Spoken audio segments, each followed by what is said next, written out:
और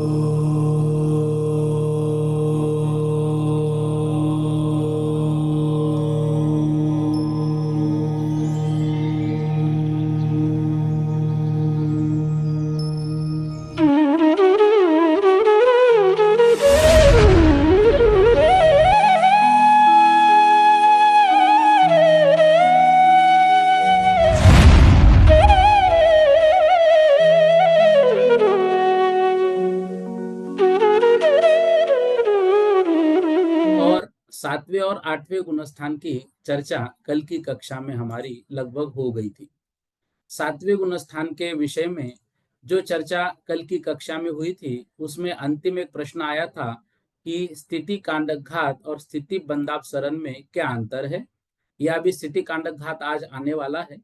सामान्य रूप से सिर्फ इतना समझना है कि जो बनने वाले कर्म प्रकृतियां है, उसके विषय में जो उनकी स्थिति का बंध कम कम होता है, वो स्थिति बंधापसरण है।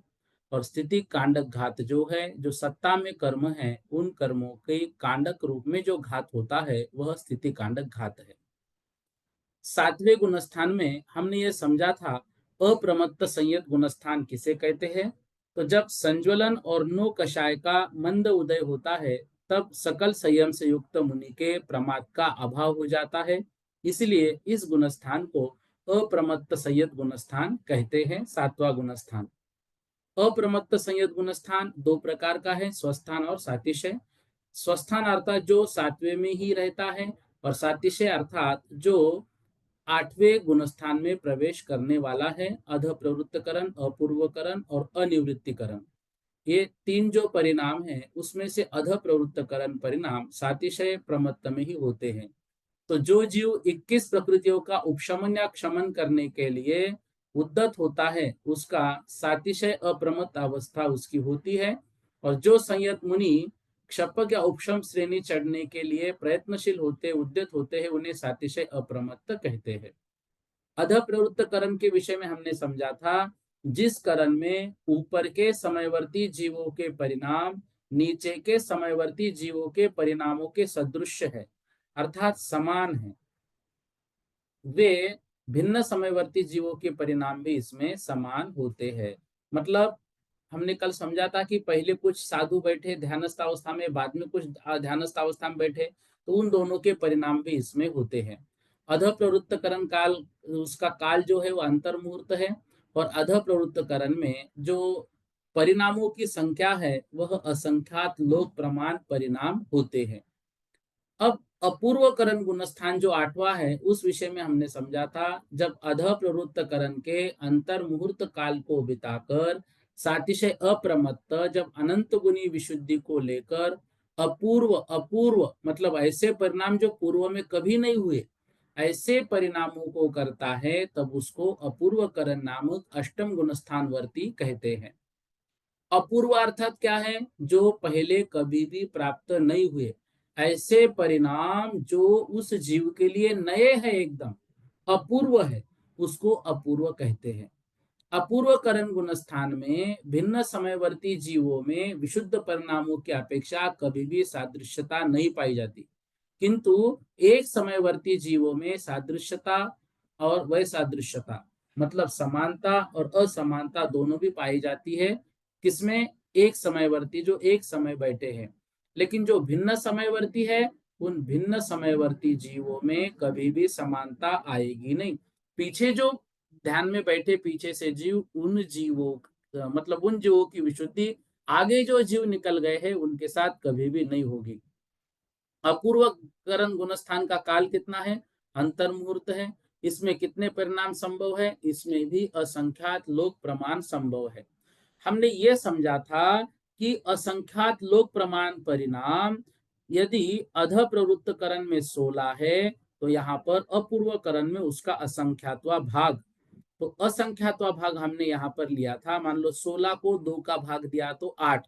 ऐसे असंख्यात को असंख्यात से भाग देने पर जो संख्या आएगी, वो मतलब अध प्रवृत्त करण के से भी यह इसके असंख्यात लोक प्रमाण तो है, लेकिन उसका असंख्यातवा भाग है। इस गुणस्थान में हमने समझा था अनुकृष्टि रचना नहीं होती है। अनुकृष्टि रचना नहीं होना अर्थात जो जीवों के परिणाम हैं, मतलब भिन्न समयवर्ती जीवों के परिणाम वो कभी भी एक समान नहीं होते हैं, इसलिए ये अनुकृष्टि रचना यहाँ पर नहीं होती है। अपूर्वकरण गुणस्थानवर्ती जीव मोहनीय कर्म की शेष प्रकृतियों का क्षपन अथवा उपशमन करने में उद्यत होते हैं। अब इसमें जो चार चीजें आएगी, गुण श्रेणी निर्जरा, गुण संक्रमण, स्थिति कांडक घात और अनुभाग कांडक घात, इसको आज की कक्षा में हमको समझना है। एक बात और कल की कक्षा में आई थी कि जो द्विस्थानीय और चतुस्थानीय बंध है उस विषय में थोड़ी सी बातें हमको समझनी है। देखिए, जो घातिया कर्मों का बंध होता है वह घाती कर्मों का बंध जो है वो चतुस्थान अनुभाग बंध होता है। चतुस्थान अनुभाग बंध मतलब क्या? तो उसमें कुछ परिणाम उन कर्मों के लता जैसे होते हैं, कुछ दारू जैसे होते हैं, कुछ अस्थि जैसे होते हैं और कुछ शैल जैसे होते हैं। तो यहाँ पर क्या होता है, यहाँ पर वो द्विस्थानीय हो जाते हैं। मतलब उसमें से अस्थि और शैल रूप जो परिणाम है वो यहाँ पर नहीं होंगे। लता मतलब बेल, दारू मतलब लकड़ी, अस्थि मतलब हड्डी और शैल मतलब पत्थर। ये आगे आगे क्या है, मजबूत मजबूत है। तो लता रूप जो कर्म बांधेंगे हम वो थोड़े से मुलायम रहेंगे भाई, जल्दी से नष्ट हो जाएंगे। लकड़ी जैसे थोड़े और कड़क होंगे, अस्थि और कड़क होंगे और शैल मतलब पत्थर के समान आत्मा के साथ वो रहेंगे। ऐसे घातिया कर्मों का जो अनुभाग बंध है वो चार तरीके से होता है। अब यहाँ पर द्विस्थानीय हो गया मतलब वो लता दारू रूप हो जाएगा। अब अघातिया कर्मों का जो अनुभाग है वो दो प्रकार से होता है। अघातिया में कुछ प्रशस्त प्रकृतियां है मतलब पुण्य प्रकृतियां, और कुछ अप्रशस्त प्रकृतियां मतलब अघातिया में भी कुछ पाप प्रकृतियां हैं। तो प्रशस्त 42 है और अप्रशस्त 37 है। तो अब जो प्रशस्त प्रकृतियां है उनका जो यहाँ पर बंध है वो कैसा होता है, चतुस्थानीय बंध, गुड़ खांड शर्करा अमृत। गुड़ से खांड मीठा, खांड से शर्करा, शर्करा से अमृत। तो यहाँ पर क्या होता है, उनका द्विस्थानीय जो है बंध होता है, मतलब पुण्य प्रकृतियां शर्करा और अमृत रूप ही बंधेगी, गुड़ और खांड रूप नहीं। और जो अप्रशस्त प्रकृतियां हैं उनका नीम कांजी विष और हलाहल रूप होता है। ये अघातिया कर्मों की बात चल रही है। और ऊपर जो बात चल रही थी लता दारू अस्थि शैल, ये घातिया कर्मों की थी। अघातिया में दो भाग किया हमने, प्रशस्त और अप्रशस्त। प्रशस्त गुड़ खांड शर्करा अमृत, और अप्रशस्त जो है नीम कांजीर विष हलाहल। तो यहाँ पर जो हलाहल और विष रूप है वो चतुस्थानीय में से दो स्थान हट जाते हैं। निम्ब और कांजी रूपी अप्रशस्त प्रकृतियों का आश्रय हमें होता है। तो जैसे गुड़ खांड आदि अधिक अधिक मिष्ट है, वैसे इन प्रशस्त प्रकृतियों के स्पर्धक भी उत्तर उत्तर मिष्ट रूप है, अर्थात अधिक अधिक सांसारिक सुख के कारण है। और जैसे नीम कांजीर विष और हलाहली उत्तर उत्तर अधिक अधिक कड़वे है, अधिक अधिक दुखद है, वैसे इन अप्रशस्त प्रकृतियों के स्पर्धक भी उत्तर उत्तर अधिक अधिक कड़वे हैं, अधिक अधिक दुख के कारण है। तो जो घातिया कर्म है वो कैसे बनते हैं, घातिया कर्म लता दारू रूप बन जाते हैं। और पाप रूप जो अघाती कर्म है वो नीम कांजी, और पुण्य रूप जो अघाती कर्म है वो सीधा सीधा शर्कर और अमृत, शर्करा और अमृत के समान बन जाते हैं। तो इन दो प्रकार के अनुभाग में भी प्रति समय अनंत गुणाहीन होकर बनता है। उसको कहते हैं अनुभाग जो बंध है वो अनुभाग बंधापसरण। ठीक है ना, बंधापसरण मतलब बंधने के समय होने वाली प्रकृति। और प्रशस्त आघाती कर्मों का चतुस्थान अनुभाग बंद होता है, गुड़ खांड शर्करा अमृत रूप। तो यहाँ पर वह चतुस्थान भी वो दुस्थानीय हो जाता है। इस प्रकार ये अध प्रवृत्तकरण की हमने विशेषता कल की कक्षा में समझी थी। और 50वें गुणस्थान में हमने अपूर्वकरण नामक अष्टम जो गुणस्थान है उसकी व्याख्या भी हमारी हो गई थी। और 51वीं गाथा में भी अपूर्वकरण के परिणामों को हमने समझा था। अब जो है तो आज 52वीं गाथा हमको पढ़नी है। देखिएगा 52वीं गाथा आपके स्क्रीन पर है।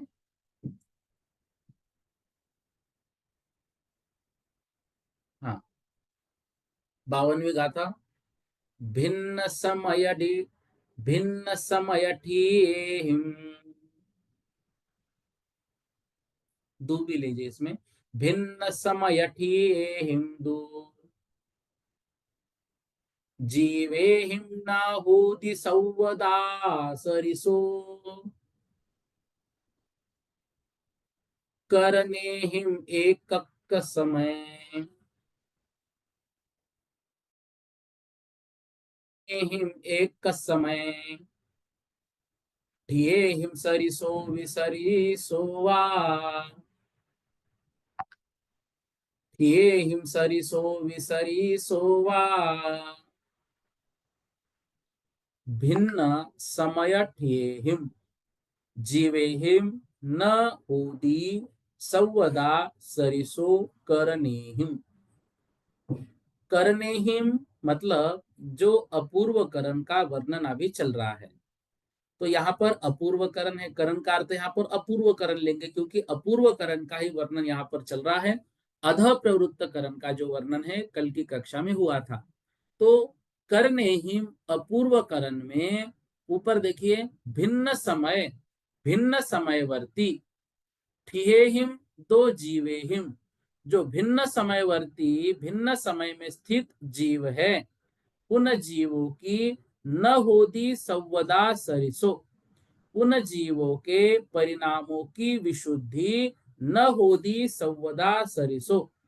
अर्थात जो भिन्न समयवर्ती जीवों में विशुद्ध परिणामों की अपेक्षा संवदा सरिसो न उनका कभी भी सादृश्य परिणाम नहीं पाया जाता।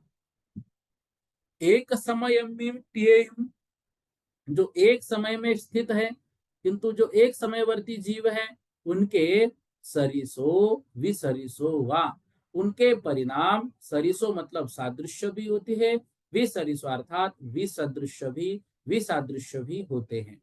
तो यहाँ पर कह रहे हैं अपूर्व करण में भिन्न समयवर्ती जीवों के विशुद्ध परिणामों की अपेक्षा कभी सादृश्यता नहीं पाई जाएगी। जो भिन्न समयवर्ती है वो भिन्न समय में ही रहेंगे किंतु एक समयवर्ती जीवों में सादृश्य और वैसादृश्य दोनों ही पाए जाते हैं। अब यहाँ पर स्वरूप अपूर्वकरण का है। भिन्न समयवर्ती जीवों के परिणाम भिन्न ही और एक समयवर्ती जीवों के परिणाम भिन्न भी और समान भी। अपूर्वकरण में अनुकृष्टि क्यों नहीं है? ऊपर और नीचे के परिणामों में समानता दिखाने के लिए अनुकृष्टि बनाई जाती है। और यहाँ पर देखो अपूर्वकरण में ऊपर और निचले परिणामों में समानता है ही नहीं। इस कारण से यहाँ पर अनुकृष्टि की रचना होती ही नहीं है।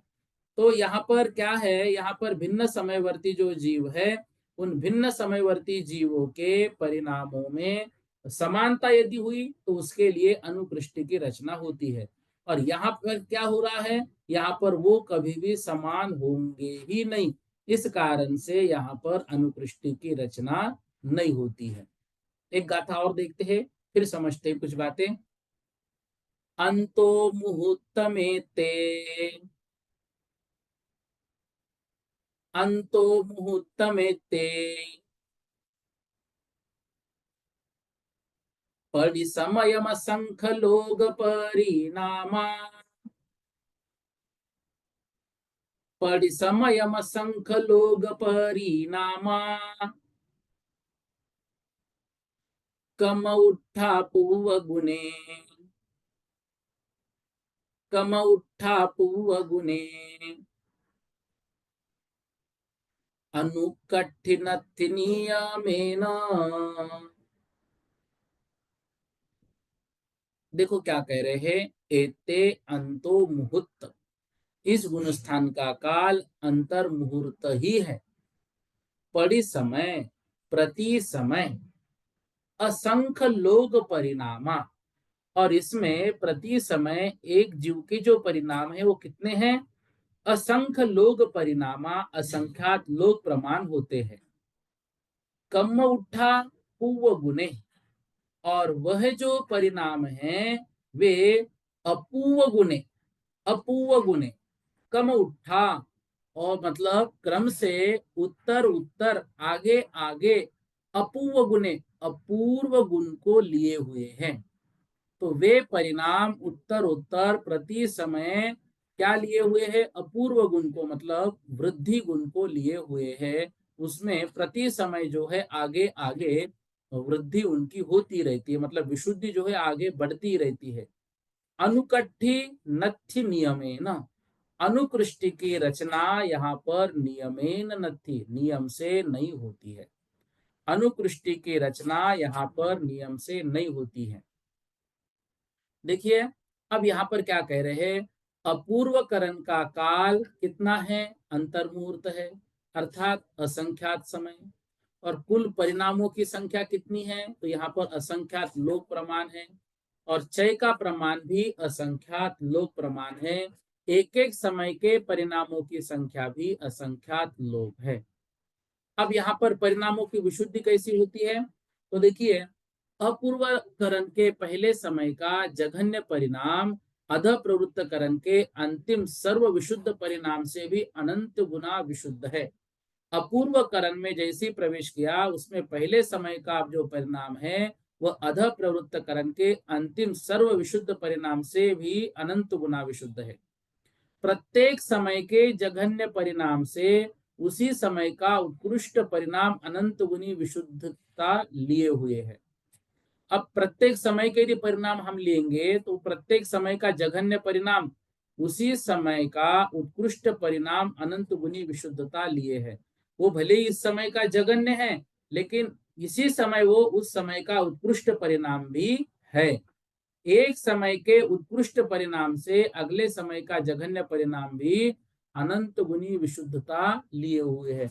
मतलब प्रति समय इसमें जो भी विशुद्धि बढ़ रही है वो अनंत गुना होकर बढ़ रही है। अब इस अपूर्वकरण में चार आवश्यक बातें हैं: गुण श्रेणी निर्जरा, गुण संक्रमण, स्थिति कांडक घात, अनुभाग कांडक घात। ये सब कार्य सत्ता के कर्मों में होते हैं। देखिए, ये पंक्ति महत्वपूर्ण है।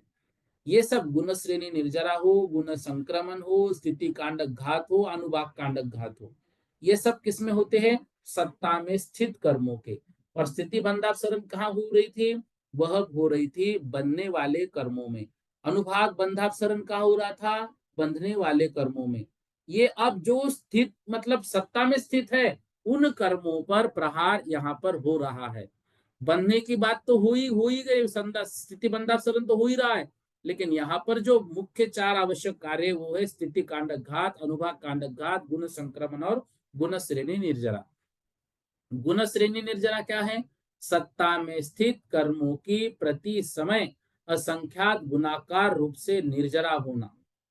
मान लो 4 की निर्जरा है तो 4 से फिर 4 गुणित 4, तो यहाँ पर सीधा असंख्यात गुना असंख्यात गुना असंख्यात गुना निर्जरा होती रहती है। जैसे मान लो कोई बिल्डिंग बन रही है और बिल्डिंग बनाने के लिए कुछ कारागिरों के हाथ से सीमेंट और रेती मिलाई जा रही है, उसमें और सीधा मशीन बुलाई और उसमें जो रेती सीमेंट जो पत्थर के टुकड़े मिलाए जा रहे हैं, दोनों में अंतर कितना होगा? गुण श्रेणी अंतर होगा। गुण श्रेणी की विशेषता क्या है? आयु की गुण श्रेणी निर्जरा नहीं होती। शेष सभी पुण्य पाप रूप प्रकृतियों की गुण श्रेणी निर्जरा होती है, आयु की नहीं होती है। इससे कर्म का स्थिति सत्व जो है वह नहीं घटता है।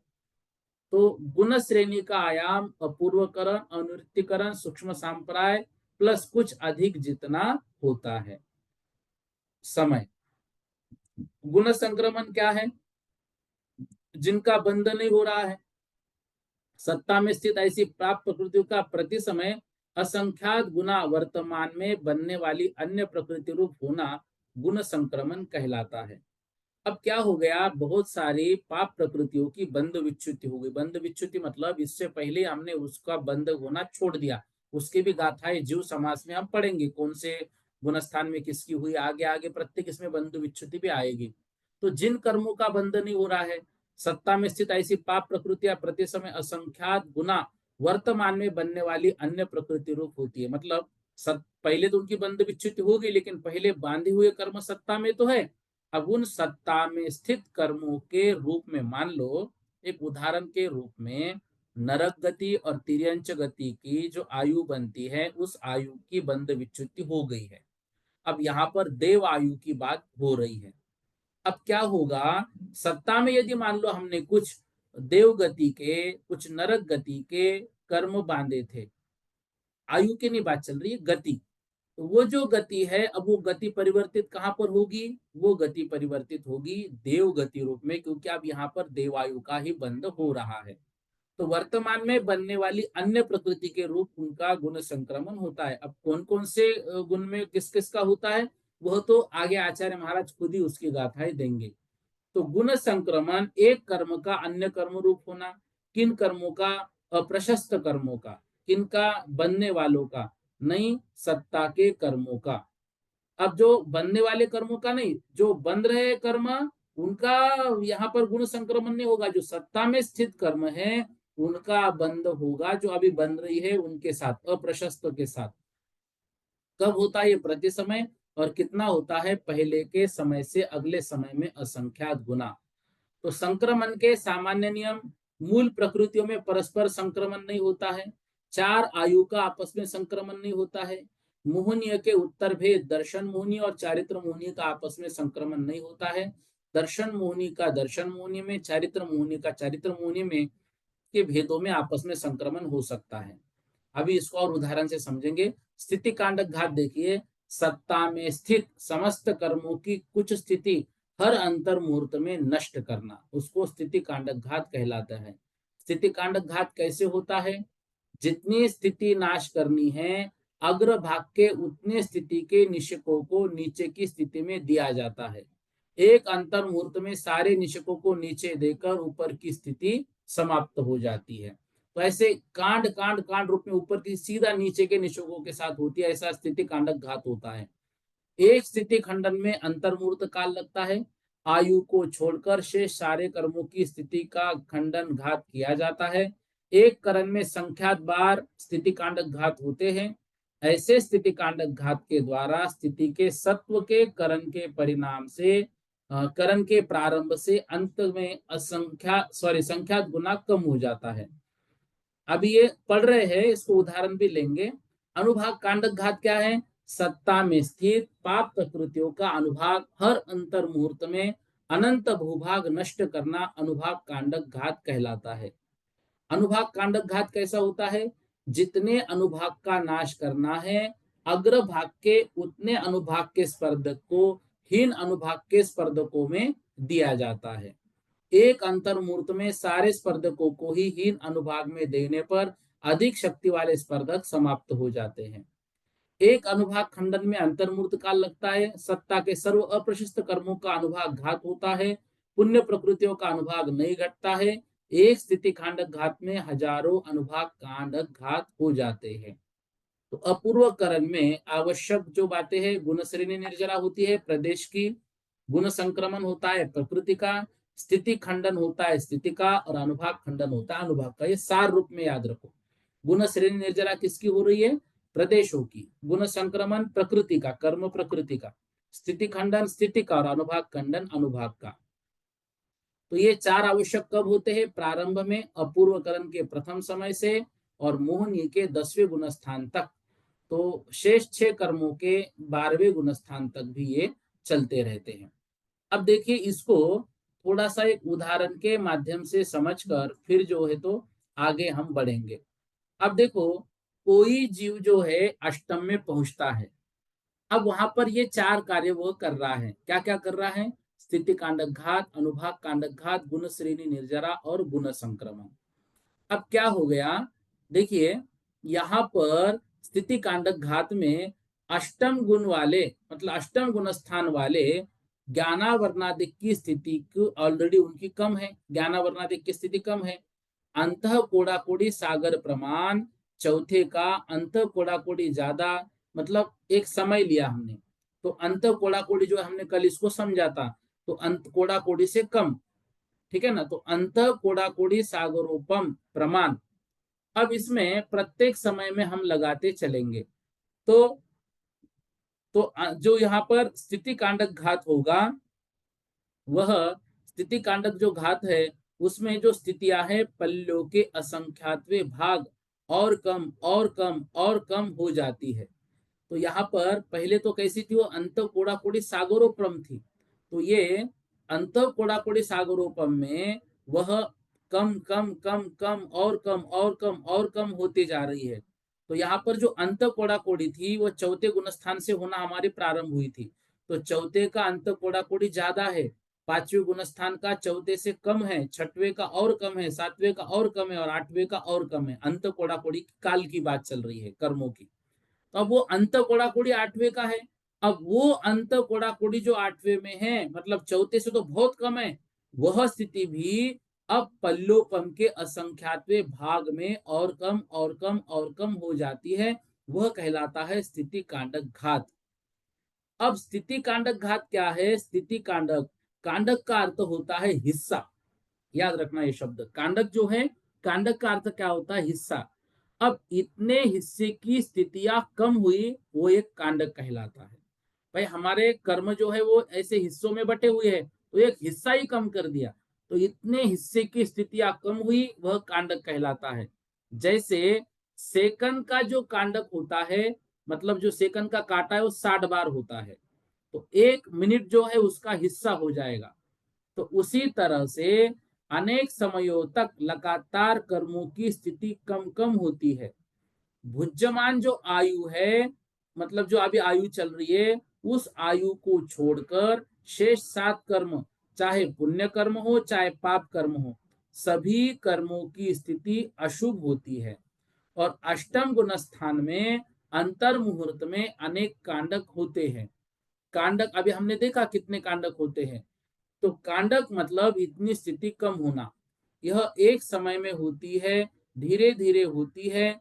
हम स्थिति कांडक घात का जो भाग है, वह 145 जो कर्मों की स्थिति है वो कम कम कम कम होती है। यहाँ पर आयु को छोड़ दिया गया है। तो स्थिति की जो बात है, वह तो बंटवारा जो है वो 145 प्लस 3, ऐसा हमने बात करते हैं ना, मतलब किसमें जो कर्मों को हम बांट देते हैं, 3 जो अशुभ है और 145 शुभ। और अनुभाग की जब बात करते हैं तो 100 और 68 प्रकृतियों को हम लेते हैं। वह भी जो है आगे बताएंगे। अभी 145 और 3 कैसे लिया, 100 और 68 कैसे लिया, इतना सिर्फ अभी ध्यान रखिए सुनने के लिए, ठीक है ना। अब देखिए अनुभाग कांडक घात क्या है। अब इसका प्रभाव जो है अनुभाग कांडक का पाप प्रकृतियों पर पड़ता है।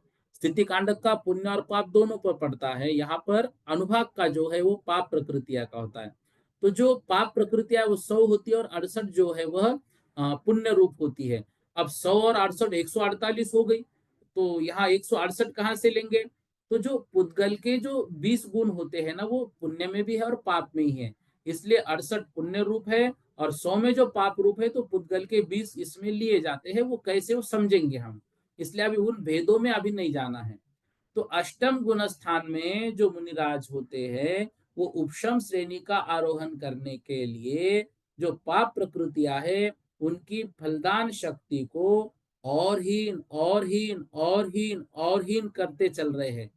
तो घातिया पाप रूप और अघातिया वेदनीय की आसाता, गोत्र में निच्च गोत्र, नाम कर्म में पाप रूप प्रकृतियां बताई जाती है, उनका अनुभाग भी क्रम क्रम से कम कम होता चला जाता है। इसे हम बोलेंगे अनुभाग कांडक घात, मतलब उनके फलदान शक्ति को कमजोर करना। जैसे उदाहरण के लिए भैंस का दूध गाढ़ा है, वो पतला पतला होता है। अनुभाग कांड रूपी विशुद्ध परिणाम से सत्ता स्थित पाप कर्मों का अनुभाग भी और कम और कम और कम होता है। यह अनुभाग कांडक घात चाहे घातिया कर्म का हो चाहे अघातिया कर्म की पाप रूप इसमें होता है। तो ये जो अभी हम सोच रहे हैं ना कि लता दारू अस्थि शैल रूप जो है, तो इसमें ऑलरेडी हमने अभी जो है लता दारू रूप तो कर लिया था अध प्रवृत्त करण में ही। तो अब जब जो सम्यक तो प्राप्त किया, तो अस्थि शैल तो समाप्त कर लिया। उसके बाद सम्यक तो प्राप्त करने के बाद भी चौथे पांचवे छठवें सातवें में वह जो अनुभाग शक्ति है हम कम कम करते आए हुए हैं। वही जीव जब 8वें गुण स्थान में पहुंचता है, तब पाप कर्मों की स्थिति द्विस्थानीय बचती है, मतलब लता और दारू रूप। उनकी फलदान शक्ति अपूर्व करण परिणाम के माध्यम से और कम और कम और कम होती चली जाती है। तो वह जो किसकी होती है, यह भी पाप प्रकृतियों की होती है। तो 8वें गुण स्थान में यह भी कार्य हो रहा है। उदाहरण क्या दिया, जो भैंस का गाढ़ा दूध है, तो वह गाढ़ा दूध अब पतला पतला पतला हो जाता है, मतलब कर्म जो है ऐसे पतले पतले पतले हो जाते हैं, अनुभाग भोगने में पता ही नहीं चलता है क्या हो गया है। जैसे छोटे बच्चे को भैंस का दूध कम पिलाते हैं क्योंकि पचता नहीं है, गाय का ज्यादा पिलाते हैं। अच्छा भैंस का ही पिलाना है, गाय का नहीं मिला तो उसमें पानी डाल के पिलाते हैं ताकि पचने में आसान हो। ऐसे ही कर्म जो है वो पतले पतले पतले करते ताकि उसका अनुभाग पता ही नहीं चले। गुण संक्रमण होता है। गुण संक्रमण अभी हमने समझा प्रकृति का परिवर्तन होता है। तो जो अघातिया कर्म संबंधी पाप प्रकृतियां होती है, उन प्रकृतियों की कर्म संबंधी जो पाप प्रकृतियां होती है, तो अनुभाग शक्ति वह बदलकर पुण्य प्रकृति रूप होती है। तो गुण का मतलब होता है पुण्य और दोष का मतलब होता है पाप। यहाँ पर ठीक है ना, गुण संक्रमण में तो बहुत सारा पाप परिवर्तित होकर पुण्य रूप होता है, उसको कहते हैं गुण संक्रमण। ध्यान से, गुण संक्रमण सीधी सीधी बात, बहुत सारा पाप परिवर्तित होकर पुण्य रूप होना ही गुण संक्रमण है। गुण श्रेणी निर्जरा क्या है? अब देखो, एक होती है असंख्यात गुणी निर्जरा और एक होती है गुण श्रेणी निर्जरा। तो जब जब भी यह जीव अपूर्व करण अथवा अनिवृत्तिकरण रूप परिणाम करता है, तब तब यह जीव नियम से गुण श्रेणी निर्जरा करता है। ठीक है, गुण श्रेणी निर्जरा अर्थात असंख्यात गुणी निर्जरा और गुण श्रेणी निर्जरा दोनों में अंतर है। तो पंचम गुण स्थान वर्ती कोई श्रावक है और अपने व्रतों का पालन कर रहा है, तो इनकी जो निर्जरा हो रही है, यह निर्जरा होती है असंख्यात गुणी निर्जरा। और जब यहाँ पर गुणश्रेणी निर्जरा की बात करते हैं, तो यहाँ पर चौथे पांचवें गुण स्थान में जो असंख्यात गुणी निर्जरा हो रही है, तो असंख्यात गुणे जो प्रदेश उनकी जो संख्या का ह्रास हो रहा है, यहाँ पर उसमें भी गुणित गुणित रूप में निर्जरा होगी। तो असंख्यात गुणी निर्जरा होते जो आगे बढ़ रहे हैं, यहाँ पर क्या हो जाएगा, यहाँ पर उसकी जो है गुण श्रेणी निर्जरा गुणित गुणित रूप में होगी। तो इस प्रकार से यहाँ पर ये जो चार कार्य है, इन चार कार्यों को हमें समझना है। तो चार कार्यों में देखो, जो असंख्यात गुणी निर्जरा हो रही है और जो गुण श्रेणी निर्जरा हो रही है। अब देखो, जैसे मान लो असंख्यात गुणी निर्जरा मतलब थोड़ा थोड़ा थोड़ा थोड़ा पानी निकल रहा है टंकी से और एकदम टंकी फूट गई, पूरा पानी निकल गया, तो यह जो कहलाता है ये गुण श्रेणी निर्जरा कर दी। इस रूप में यहाँ पर गुण श्रेणी निर्जरा तो होती रहती है। कहाँ पर? आठवें गुण स्थान की बात हम कर रहे हैं। तो यहाँ पर ये चार जो कार्य हैं, इन चार कार्यों को हमें अच्छे से याद रखना है।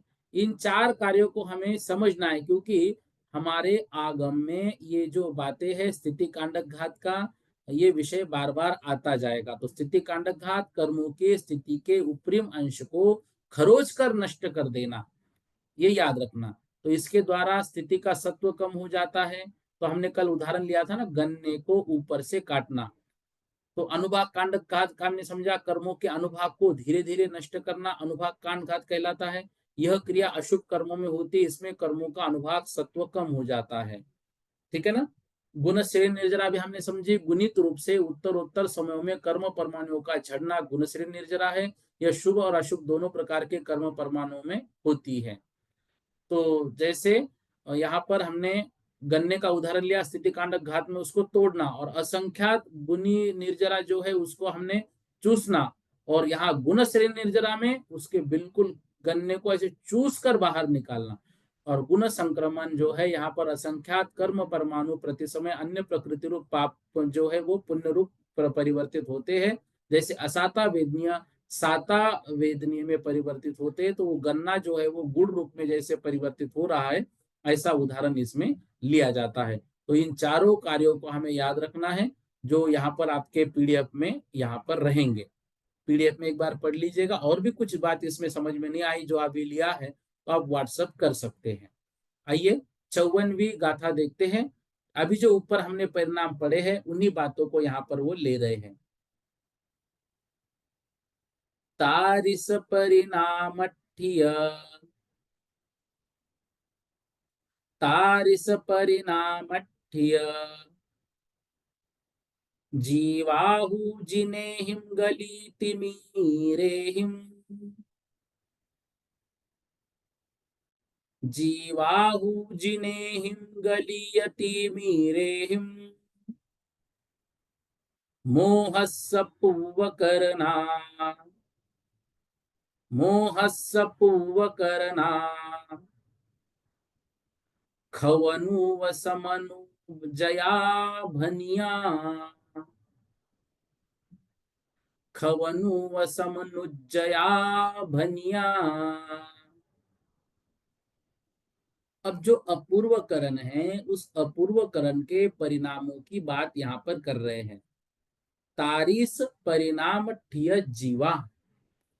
अब वहां पर जो परिणाम ठिय जीवा, तो यहाँ पर जो जिस परिणाम में जीव स्थित है, अर्थात तारिस मतलब उक्त परिणाम में स्थित जीव, जो ऊपर अपूर्वकरण के परिणाम कहे हैं, तो उस उक्त परिणाम में स्थित जीव जिनेहिम गलीय तिमिरेहिम, जिनेहिम मतलब जिनेन्द्र भगवान, गलीय तिमिरेहिम अर्थात जो तिमिर मतलब अंधकार, अंधकार यहाँ पर कौन सा, अज्ञान अंधकार। तो जिनेन्द्र भगवान जो अज्ञान रूपी अंधकार से गलीय अर्थात रहित है, ऐसे जिनेन्द्र भगवान ने कहा है मोहस्य पूर्व करना, मोहनीय कर्म की जो शेष प्रकृतियां हैं वह अपूर्व करना, अपूर्वकरण गुणस्थान में जीव जो है खवन या उवसमन, खवन मतलब क्षेपण मतलब क्षय करते हुए, और उवसमन मतलब उपशमन करते हुए उज्जया भनिया उद्दत होते रहते हैं, ऐसा जिनेन्द्र भगवान ने कहा है। मतलब अज्ञान अंधकार से सर्वता रहित जिनेन्द्र देव ने ऐसा कहा है कि उक्त परिणाम को धारण करने वाला जीव अपूर्वकरण गुणस्थानवर्ती जीव मोहनीय कर्म की शेष प्रकृतियों का या तो क्षपन करता है या उपशमन करता है, तो क्षपन अथवा उपशमन में ही वह उद्यत होता है। ठीक है। अब देखिए यहाँ पर 55वीं गाथा, निद्दा पयले नट्ठे, निद्दा पयले नट्ठे, सदि आऊ उव समन्ति उव समया, सदि आऊ उव समन्ति उव समया, खवयम ढुक्के खवया, नियमेन खवन्ति मोहम तू। क्या कह रहे हैं, अपूर्वकरण के गुणस्थान में उससे पूर्व ही निद्दा पहले अर्थात प्रचला नट्ठे, वह उसका जो है बंध विच्छुत्ति नष्ट, मतलब अब यहाँ पर उसका बंध नहीं होगा, उसकी बंध उच्चित्ति हो चुकी है। तो निद्रा और प्रचला की बंध विच्छुत्ति हो चुकी है। आयु, और आयु जो कर्म है वह सदी, उसका आयु कर्म है सदी आयु, सदी मतलब है अर्थात विद्यमान है, आयु आयु कर्म अभी बाकी है। निद्रा और प्रचला की बंधु विच्छुति हुई है, आयु कर्म जो है अभी विद्यमान है, आयु कर्म उसका अभी विद्यमान है। ऐसे खवयम ढुक्के खवया, तो उससे पहले दिया है उव समन्ति उव समया, तो ऐसे उपश्रम श्रेणी आरोहण करने वाले जीव जो है वह उव समया, उव समन्ति मतलब उपश्रम श्रेणी का आरोहण करने वाले, उव समया वह उपशम करते हैं किसका, मोहंतु मोहनीय कर्म का। आयु कर्म उनका विद्यमान है, निद्रा और प्रचला की बंधु विच्छुत्ति हो चुकी है। ऐसे जीव उपशमंती यदि उपशम श्रेणी आरोहण करते हैं तो वह मोहनीय कर्म का उपशमन करते हैं। खवयम ढुक्के खवया नियमेन खवंति मोहंतु। खवया मतलब क्षपक श्रेणी का आरोहण करने वाले, खवयम क्षय करते हुए, जो क्षपक श्रेणी का आरोहण करने वाले जीव है वह क्षय करते हुए नियमेन नियम से मोहम खवंती मोह का क्षपन करते हैं। तो क्षपक श्रेणी का आरोहण करने वाले जीव उस मोहनीय कर्म का क्षपन करते हैं, और उपशम श्रेणी का आरोहण करने वाले जीव वो मोहनीय जो कर्म है उसका उपशमन करते हुए आगे बढ़ते हैं। श्रेणी में मरण संबंधी नियम क्या है, उपशम श्रेणी में अपूर्व करण के प्रथम भाग में मरण नहीं होता, शेष काल में मरण संभव है। उसके प्रथम भाग जो है उसके भाग होते हैं, पहला भाग, दूसरा भाग, तीसरा भाग, चौथा भाग, ऐसे। तो उसके प्रथम भाग में मरण नहीं होता, शेष भाग में मरण संभव है। शपक श्रेणी में कहीं पर भी मरण संभव नहीं है। क्यों? अब शपक श्रेणी जिसने प्रारंभ की वह नियम से केवल ज्ञान को प्राप्त होगा और मोक्ष को ही चला जाएगा।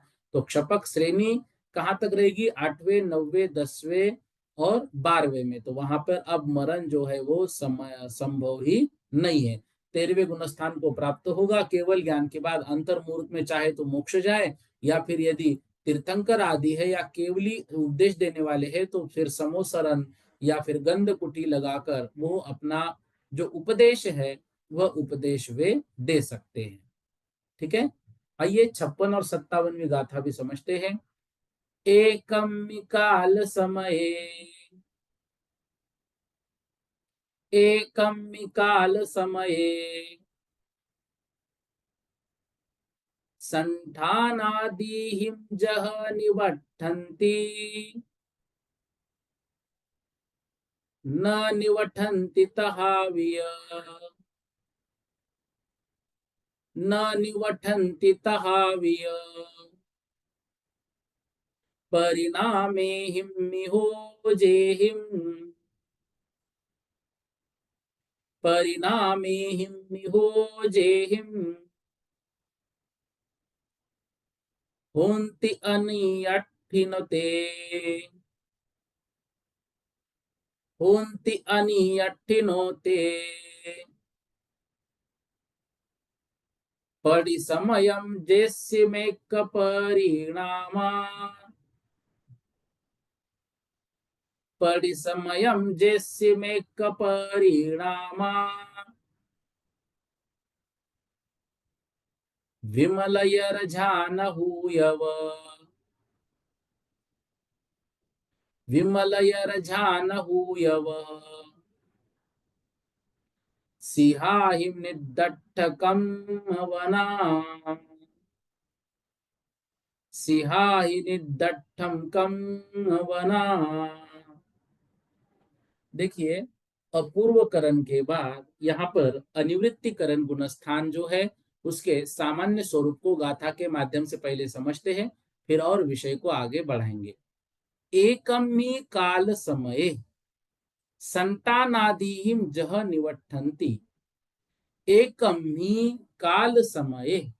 अब यहाँ पर अनिवृत्तिकरण जो गुणस्थान है उस अनिवृत्तिकरण के गुणस्थान के अंतर मुहूर्त काल में, एकम ही काल समय, उसका जो अंतर मुहूर्त काल है उस अंतर मुहूर्त काल में एकम ही, एक समय में स्थित, एकम ही काल समय, एक ही काल समय में स्थित जीवों में संठान आदि ही, संठान मतलब होता है संस्थान, अर्थात उनके शरीर की अवगाहना, आदि ही जह निवठन्ति, आदि बाह्य कारणों से या फिर ज्ञानावरणादिक कर्म के क्षोभ क्षमादिक अंतरम आदि परस आदि कारणों से निवठन्ति, उनमें भेद हो सकता है। जो अनिवृत्तिकरण का गुणस्थान में एकम ही काल समय, एक ही काल में, अर्थात आदि मध्य और अंत के एक समयवर्ती, एक समय में जो है सब एक समयवर्ती जो जीव है उनमें बाह्य रूप से यदि शरीर के अवगाहना आदि से भेद हो सकते हैं या फिर अंतरंग ज्ञानावरणादि क्षोभक्षम के इससे भेद हो सकते हैं। न निवठन्ति तहाविय परिणामे हिम मिहोजेहिम, भले ही शरीर के अवगाहना से या फिर ज्ञानावरणादि के क्षोभक्षम आदि से उनमें भेद पाया जाता हो, न निवठन्ति तहाविम, न निवट्टन्ति, वहां पर जहां मतलब वहां पर न निवट्टन्ति, परस्पर में भेद नहीं पाया जाता है।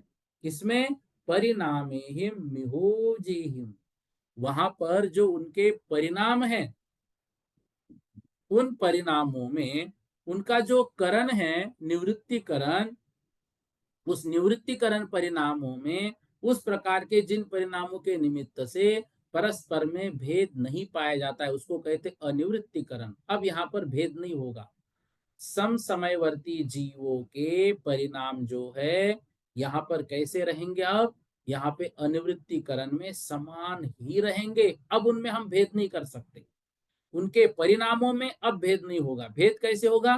भाई बाहुबली भगवान की अवगाहना कितनी है, और हो सकता है उस समय उनके साथ जो ध्यानस्थ अवस्था में बैठे कोई अन्य साधु होंगे, उनकी अवगाहना कम हो।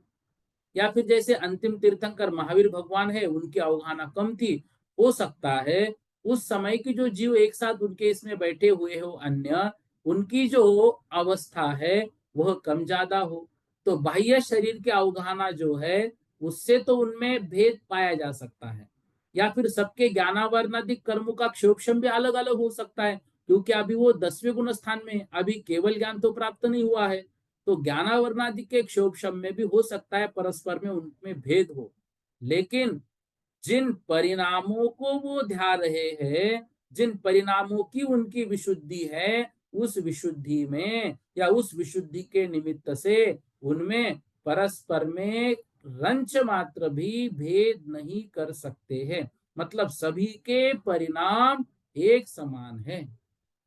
होंती अनियठिनोते परिसमयम जैसी मेक परिणाम अनुवृत्तिकरण होंती अनियनित होंती अनियठिनो होते हैं। अनियठिनो मतलब अनुवृत्तिकरण जो है उसमें परिसमयम प्रत्येक समय, अनुवृत्तिकरण गुणस्थान का जितना काल है उतने ही उसके परिणाम है। परिसमयम जैसी मेक परिणाम, जितना काल है उतने ही उसके परिणाम हैं। इसलिए उसके काल के प्रत्येक समय में अनुवृत्तिकरण का एक परिणाम, एक ही परिणाम होता है। उस अनुवृत्तिकरण गुणस्थान में जो जितने समय है उतने समय के अनुसार ही उसमें परिणाम है। इसलिए परिसमयम जैसिम, जिसमें एक का परिणाम, सबके परिणाम जो है वो एक ही समान होते हैं। प्रत्येक में प्रत्येक समय में अनुवृत्तिकरण का एक ही परिणाम होता है। यह परिणाम कैसा है? विमल झान यर। विमल मतलब निर्मल, झान मतलब ध्यान, यर मतलब रूप। तो वह जो विमल और जो ध्यान है, निर्मल ध्यान रूप, उनके जो परिणाम हैं वह परिणाम हुयवः सिहाहिम। सिहाही मतलब शिखा, हुयव मतलब अग्नि। तो अग्नि शिखा की भांति निदट्ठ नष्ट कर देता है। किसको नष्ट कर देता है? कम वना, कर्म रूपी वन को वो भस्म कर देते हैं। क्या कह रहे हैं? यह जो अनिवृत्तिकरण गुणस्थान है, इस अनिवृत्तिकरण गुणस्थान में अंतर मुहूर्त मात्र काल में, तो अनिवृत्तिकरण के काल में एक समयवर्ती अनेक जीवों के जो परिणाम है वो परिणाम बिल्कुल एक जैसे होंगे। परिणामों के निमित्त से यदि हम कहेंगे इनमें भेद करो, भेद नहीं कर सकते।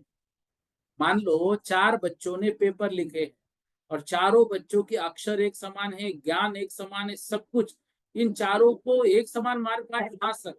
इन्होंने चारों ने भी एक जैसा पेपर लिखा, इसलिए चारों के पेपर एक समान है। कुछ तो भेद करो। नहीं कर सकते सर, सब एक जैसा है। क्या भेद कर सकते हैं सर? इतना भेद कर सकते हैं, यह बच्चा रंग से ऐसा, ये हाइट में ज्यादा, ये कम है, इस तरह से बाह्य अवगाहना से। या फिर इसका जो क्षोभम है ज्ञानावरणादिक में, तो यह खेल में अच्छा है, यह म्यूजिक में अच्छा है, यह गीत गाने में अच्छा है, ऐसा भेद कर सकते। लेकिन सिलेबस के अनुसार, पेपर के अनुसार इनमें भेद नहीं पाया जा सकता। ऐसे ही अनुवृत्तिकरण में परिणामों की अपेक्षा से कोई भी भेद नहीं होता है, और जितने काल है उतने ही परिणाम है। इसलिए इस गुणस्थान में एक समय में एक ही परिणाम होता है, और वह परिणाम भी वहां पर जो ध्यान चल रहा है वो निर्मल ध्यान में ऐसी अग्नि शिखा की लपेटे चलती है कि उसके माध्यम से वह जो जीव है वह कर्म रूपी वन को नष्ट कर देते हैं। मतलब क्या कह रहे हैं? अनिवृत्तिकरण जहां समय सम समयवर्ती जीवों के परिणाम समान है और भिन्न समयवर्ती जीवों के परिणाम असमान है। सम समयवर्ती के समान है, भिन्न के असमान है, उसे अनिवृत्तिकरण कहते हैं। अब यह जो गुणस्थान है इसमें 4 महत्वपूर्ण कार्य होते हैं, वो कल की कक्षा में आएंगे। पूर्व स्पर्धक, अपूर्व स्पर्धक, बादर कृष्टि और सूक्ष्म कृष्टि। तो जैसे हल्दी की गांठ से उसका चूर्ण बनाने की क्रिया है, उसी प्रकार उपरोक्त जो क्रियाएं हैं उन क्रिया के द्वारा कार्य भी अनुभाग शक्ति की हीनता से प्राप्त हो जाते हैं एवं नष्ट हो जाते हैं। इस गुणस्थान के हम भाग 9 करते हैं, जिसमें क्षपक श्रेणी के स्थित जीव 36 प्रकृतियों का क्षय करता है। उनमें पहले भाग में 16 प्रकृतियों का निद्रा और प्रचला का पहले हो गया, इसलिए यहाँ पर बोला था ना निद्रा प्रचला पहले, तो यहाँ निद्रा निद्रा प्रचला प्रचला स्थान गति नरक गत्यानुपूर्वी तिर्यंच गति तिर्यंच गत्यानुपूर्वी एकेंद्रिय से 4 इंद्रिय जाति नाम कर्म आतप उद्दोष सूक्ष्म साधारण स्थावर। दूसरे भाग में और 8 कर्म अप्रत्याख्यानावरण 4 प्रत्याख्यानावरण 4। तीसरे भाग में नपुंसक वेद, चौथे भाग में स्त्री वेद, पांचवे में 6 जो 9 कषाय बचे हैं हस्यादि, और छठवें भाग में पुरुष वेद, सातवें में संज्वलन क्रोध, आठवें में मान, नौवें भाग में माया। और इस गुण स्थान में जीवों की संख्या उपशम श्रेणी की अपेक्षा जो है कितनी 299 एवं क्षपक श्रेणी की अपेक्षा 598 होती। ये बातें अभी याद मत रखिए, सामान्य रूप से समझ रहे हैं। इस गुणस्थान से जीव ऊपर 10वें गुणस्थान से और नीचे 8वें गुणस्थान में मरण अपेक्षा चौथे गुणस्थान में जा सकता है। इस गुणस्थान का जघन्य उत्कृष्ट काल जो है वो अंतर मुहूर्त है, और मरण अपेक्षा एक समय भी इसका काल हो सकता है। इस गुणस्थान को बादर सांप्राय नाम से भी जाना जाता है। इस तरह से यह जो गुणस्थान है अनुवृत्तिकरण, इसको हमने यहाँ पर समझा। कल जो है 10वां गुणस्थान सूक्ष्म सांप्राय है, उसकी गाथा आने से पूर्व अनुवृत्तिकरण की कुछ विशेषता आएगी। अभी यहाँ पर जो हमने 4 प्रकार के कार्य समझे थे, वो 4 प्रकार के कार्यों को भी कल की कक्षा में समझेंगे। अभी सिर्फ इतना याद रखिए, पूर्व स्पर्धक, अपूर्व स्पर्धक, बादर पृष्ठ और सूक्ष्म पृष्ठि, और बाकी इस गुणस्थान के विषय में विशेषताओं पर भी कल की कक्षा में चर्चा करेंगे। समय आज का हमारा हो गया है। निवेदन है, जिनके भी हाथ रेज हैंड है वो अपनी जो शंका है व्हाट्सएप पर भेज दीजिएगा, अगली कक्षा में फिर दिक्कत नहीं होती है। बोधि समाधि परिणाम शुद्धि स्वात्मोपलब्धि शोषो के सिद्धि चिंता मनिम चिंतित वस्तुदानिम त्वामंद्य मानस्य ममास्तु देवी।